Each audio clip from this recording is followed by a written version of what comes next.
गठबंधन में सरकार है, भारतीय जनता पार्टी की कृपा से जदयू की सरकार है, नीतीश कुमार परिस्थितियों के मुख्यमंत्री है।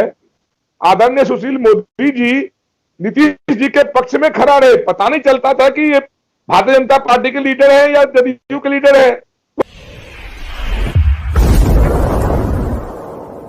नमस्कार, आप देख रहे हैं धा न्यूज और मैं हूं अभिषेक मिश्रा। बिहार के पूर्व डिप्टी सीएम सुशील कुमार मोदी और बिहार के मुख्यमंत्री नीतीश कुमार के बीच की केमिस्ट्री के बारे में यह कहा जाता है कि दोनों की केमिस्ट्री बहुत बेहतर रही है। लेकिन इससे आगे बढ़कर यह भी कहा जाता है कि बिहार के पूर्व डिप्टी सीएम कई बार, और ये देखा भी गया है कि बिहार के पूर्व डिप्टी सीएम सुशील कुमार मोदी ढाल बने नजर आते हैं सीएम नीतीश कुमार की। बीजेपी के कई नेताओं ने कई बार सुशील कुमार मोदी पर हमला बोला इसको लेकर। और अगर उदाहरण देना हो तो बीजेपी एमएलसी सच्चिदानंद राय का उदाहरण हम दे सकते हैं, जिन्होंने सुशील कुमार मोदी का नाम लिए बगैर एक बार निशाना साधा था जब उन्होंने ये कहा था कि बीजेपी और जेडीयू की दोस्ती तेल और पानी की तरह है, जिसमें जेडीयू हमेशा ऊपर रहना चाहती है। और सुशील मोदी को भी खूब खरी खोटी उन्होंने तब सुनाई थी। आज बीजेपी के एक और सहयोगी ने खरी खोटी सुनाई है बिहार के पूर्व डिप्टी सीएम सुशील कुमार मोदी को, और ये कहा है कि सुशील मोदी बीजेपी के नेता हैं या जेडीयू के नेता हैं, वो जेडीयू के जेडीयू 2 हैं, वो बीजेपी से उनका कोई लेना देना नहीं है। बीजेपी की सहयोगी लोक जनशक्ति पार्टी केंद्र में सहयोगी है। कम से कम लोक जनशक्ति पार्टी ये दावा करती ही है, और लोक जनशक्ति पार्टी के इस दावे को बीजेपी ने कभी खारिज भी नहीं किया है कि लोक जनशक्ति पार्टी केंद्र की एनडीए का हिस्सा नहीं है।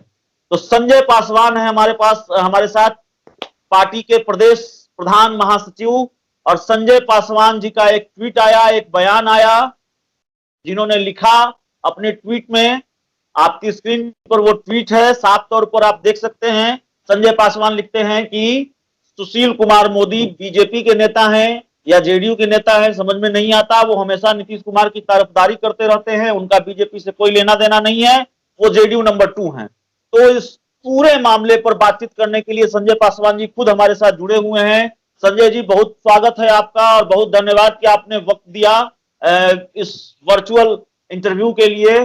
संजय जी, ये अचानक बड़ा हैरान करने वाला ट्वीट है, सुशील मोदी पर निशाना साध दिया आपने। नहीं, मैंने निशाना नहीं साधा है। मैंने कहा कि बिहार में अभी भी जो स्वास्थ्य व्यवस्थाएं हैं, जो सरकार की लचर व्यवस्थाएं हैं, उसमें अभी बिल्कुल जनता के साथ हम लोग को रहना चाहिए। सरकार को हकीकत दिखाने के लिए, आईना दिखाने के लिए सभी को एकजुट होना चाहिए। क्या आवश्यकताएं हैं, लोग मर रहे हैं। आज भी सरकारी हॉस्पिटल की वही दुर्दशा है अभिषेक जी। हम ये कहना चाहते हैं कि शुरू से लगातार जब हमारे दिवंगत नेता आदरणीय रामविलास पासवान जी थे, उस वक्त भी भारतीय जनता पार्टी के पक्ष में खड़े रहे सब दिन, सभी मुद्दों पर, चाहे एनआरसी हो, चाहे जीएसटी हो, कोई भी मामला हो। और नीतीश कुमार जी उस वक्त भी विरोध करते रहे केंद्र सरकार के मोदी जी का। उस वक्त भी आदरणीय सुशील मोदी जी नीतीश जी के पक्ष में खड़ा रहे, पता नहीं चलता था कि ये भारतीय जनता पार्टी के लीडर है या जदयू के लीडर है। तो लगातार शुरू के दौर से ही अभी जो वर्तमान हालत है, हमारे वो कद्दावर नेता है भारतीय जनता पार्टी कार्यकर्ताओं को उन पर बड़ा भरोसा है। तो हम ये कहना चाहते हैं कि जब कोई हमला होता है नीतीश कुमार जी पर, तो सबसे आगे निकलकर पक्ष लेते हैं। तो हमको ये लगता है कि वो जदयू है कि भारतीय जनता पार्टी है। आप सच्चिदानंद राय जी की चर्चा की है, बिल्कुल ये सही बात है। हर मुद्दे पर भारतीय जनता पार्टी के पक्ष में भारतीय जनता पार्टी के नेता खड़ा रहते हैं। केंद्र का सवाल जब आता है, बिहार सरकार के नेता, जदयू के नेता, मंत्री विरोध करते भारतीय जनता पार्टी के लोगों को, जब भारतीय जनता पार्टी का विरोध करते जदयू के नेता मंत्री, उस वक्त ये गायब हो जाते हैं।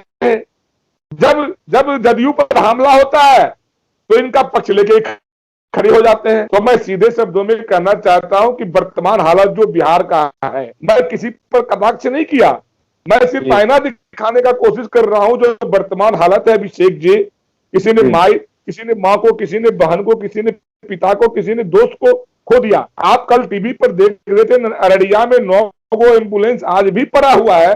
और सही हालत में पड़ा हुआ, सिर्फ ठीक कराने की जरूरत है। लोग ठेला से अपने पेशेंट को ले जा रहे हैं इलाज कराने के लिए, सबको साइकिल पर लाद कर, टेम्पू पर लाद कर ले जा रहे हैं। ये हमारी तंत्र कहाँ है? मुखर होना चाहिए इनको मुखर होकर बोलना चाहिए, सरकार को आईना दिखाना चाहिए। गठबंधन में सरकार है, भारतीय जनता पार्टी की कृपा से जदयू की सरकार है, नीतीश कुमार परिस्थितियों के मुख्यमंत्री है। तो जरूरत है, क्योंकि हम जनप्रतिनिधि इसलिए नहीं बने कि जनता के दुखों को मतलब ये साथ नहीं दुख में हम इसलिए बने हैं कि हम जनता की सेवा करें। जनता ने भरोसा किया हम पर। भारतीय जनता पार्टी देश की पार्टी है। संजय जी, क्या आप ये कह रहे हैं कि बीजेपी के भले ही बड़े नेता हैं सुशील कुमार मोदी, बिहार के डिप्टी सीएम भी रहे हैं, लेकिन लंबे वक्त से उनकी जो भूमिका रही है वो इस तरह की रही है कि जब जेडीयू की तरफ से बीजेपी पर हमला होता है, जेडीयू बीजेपी के बीच टकराव की स्थिति होती है, तो सुशील कुमार मोदी साइलेंट हो जाते हैं। लेकिन जब बीजेपी की तरफ से जेडीयू पर हमला होता है तो नीतीश कुमार की ढाल बन जाते हैं, जेडीयू की ढाल बन जाते हैं सुशील कुमार मोदी। और इसलिए ऐसा लगता है कि सुशील कुमार मोदी बीजेपी के नेता नहीं है, जेडीयू के नेता हैं। ये कहना चाह रहे हैं आप, ये कह रहे हैं? मैं तो स्पष्ट कहता हूं अभिषेक जी, ये सच्चाई है। आदरणीय चिराग पासवान जी, हमारे राष्ट्रीय अध्यक्ष जी, जब भारतीय जनता पार्टी के पक्ष में उन्होंने बोला, और चुनाव के समय में भी आपने देखा है, चुनाव के समय में हम मजबूती से हनुमान कहते थे अपने आप को। हमारे नेता आदरणीय श्री चिराग पासवान जी, आदरणीय नरेंद्र मोदी जी के हनुमान कहते थे, भारतीय जनता पार्टी के भारी समर्थक कहते थे, और ये आदरणीय चिराग पासवान जी के खिलाफ मोर्चा खोल देते थे, पता नहीं चलता था ना। तो आज भी जब परिस्थिति बुरी है बिहार की, इसे इंकार नहीं करना चाहिए। कल के दिन चुनाव में जाना है हमको भी, तो सच्चाई दिखाना पड़ेगा। मैंने पिछले बार भी बोला है कि जिसके सहयोग से सरकार चल रही है, तो हमको मुखर होना पड़ेगा अभिषेक जी जनता के साथ। वर्तमान हालत बहुत खराब है, बहुत दयनीय है। सरकार जितनी पीठ थपथपा ले, मुख्यमंत्री जी जितनी पीठ थपथपा ले, उससे हम अति नहीं उतरने। बावजूद हकीकत यही है, आज भी ऑक्सीजन की कमी है, आज भी एम्बुलेंस के बगैर लोग ठेला पर, टेम्पू पर अपने लाश को, परिवारजन को ले जा रहे हैं। कल आपने देखा है उनके गृह क्षेत्र का, जो एक महिला है जिसको पारस हॉस्पिटल में छेड़छाड़ हुआ था, वो बेचारी मर गई। कल अकेले उनकी बच्ची रो रही थी हॉस्पिटल में। तो ये हकीकत है अभिषेक जी। जिस तरह से बिहार एनडीए से चिराग पासवान एलजेपी को अलग किया गया, इसलिए कह रहा हूं क्योंकि अब बाकायदा आधिकारिक तौर पर ऐलान किया गया बीजेपी की तरफ से कि जिसे नीतीश कुमार का नेतृत्व स्वीकार नहीं होगा वो बिहार एनडीए का हिस्सा नहीं होगा। क्या आप ये मानते हैं कि बिहार में अगर बीजेपी और एलजेपी की दोस्ती टूटी, या फिर एलजेपी को एनडीए से बाहर का रास्ता दिखाया गया बिहार में, इसमें सुशील कुमार मोदी की भी भूमिका रही है? या फिर जिस तरह का आरोप आप लगा रहे हैं सुशील कुमार मोदी और नीतीश कुमार के रिश्ते किस तरह के हैं, सुशील कुमार मोदी जेडीयू 2 हैं, इसकी वजह से भी बीजेपी ने कम से कम बिहार में आपका साथ नहीं दिया, बीजेपी बिहार में आपके साथ खड़ी नजर नहीं आई? नहीं लगाया जी। मैंने सिर्फ ये कहा कि बिहार की वर्तमान हालत है, जब आदरणीय मुख्यमंत्री नीतीश कुमार जी घेराते हैं, तो सुशील मोदी जी खड़े हो जाते हैं चट्टानी एकता के साथ। जबकि गलत का विरोध सबको करना चाहिए। वर्तमान हालत बहुत अच्छी नहीं है। हमको कोई अलग नहीं किया, हमने नीतीश कुमार जी से हमारी लड़ाई थी। नीतीश कुमार जी के खिलाफ हम लोग कभी गए नहीं। हम लोग बिहार फर्स्ट, बिहारी फर्स्ट यात्रा पर हमारे नेता आदरणीय श्री चिराग पासवान जी निकले थे। जनता ने उनको घेरने का काम किया। शिक्षक अभ्यर्थी हो, दरोगा अभ्यर्थी हो, चाहे एनएम का जो ट्रेनिंग करके महिला लोग खड़ी थी, वो लोग घेरने का काम किया कि हमको रोजगार नहीं मिल रहा, हमको ड्यूटी नहीं मिल रहा, हमको नौकरी नहीं मिल रहा। सरकार हमको नौकरी में क्या कहता है, समय पर शिक्षक लोग कहते थे कि वेतन नहीं देता है। तो हमारे नेता ने जब यात्रा पर निकला तो सरकार को आईना दिखाने का काम किया था, और सरकार को ये अच्छी नहीं लगी नीतीश जी को। नीतीश जी चाहते थे कि अलग हो जाए।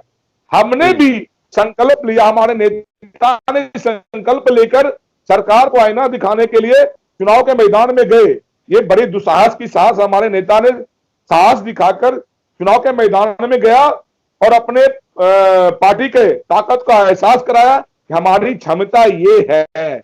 हमको कोई अलग नहीं किया, हमने दिखा दिया और हम अपनी पावर को दिखाया। और हमारे नेता का कहना भी, आदरणीय दिवंगत नेता आदरणीय रामविलास पासवान जी का भी कहना है कि एक बार आदमी को एहसास करा देना चाहिए अपनी क्षमता का। हमने अपने क्षमता का एहसास कराया, मुझे कोई अलग नहीं किया। हम भारतीय जनता पार्टी के साथ हैं, ताकत के साथ हैं, केंद्र में हम मजबूती से गठबंधन में है और हमारा कोई उद्देश्य इधर उधर का नहीं है। उद्देश्य तो चलिए आदरणीय नीतीश कुमार जी, वक्त देने के लिए, जुड़ने के लिए एक बार फिर से शुक्रिया। और बिहार के डिप्टी सीएम सुशील कुमार मोदी इस बार आपके निशाने पर आ गए हैं। हालांकि आपने कहा कि मैं निशाना नहीं साध रहा हूं, आरोप नहीं लगा रहा हूं, आईना दिखा रहा हूं बिहार के डिप्टी सीएम सुशील कुमार मोदी को। लेकिन बिहार की राजनीति मौजूदा वक्त में बहुत दिलचस्प है। सुशील कुमार मोदी पर इस तरह के हमले पहली बार नहीं हुए हैं। उनके अपनों की तरफ से, उनके सहयोगी की तरफ से और खुद उनकी पार्टी की तरफ से ये पहले भी हुआ है। तो इस पूरे वर्चुअल इंटरव्यू में इतना ही।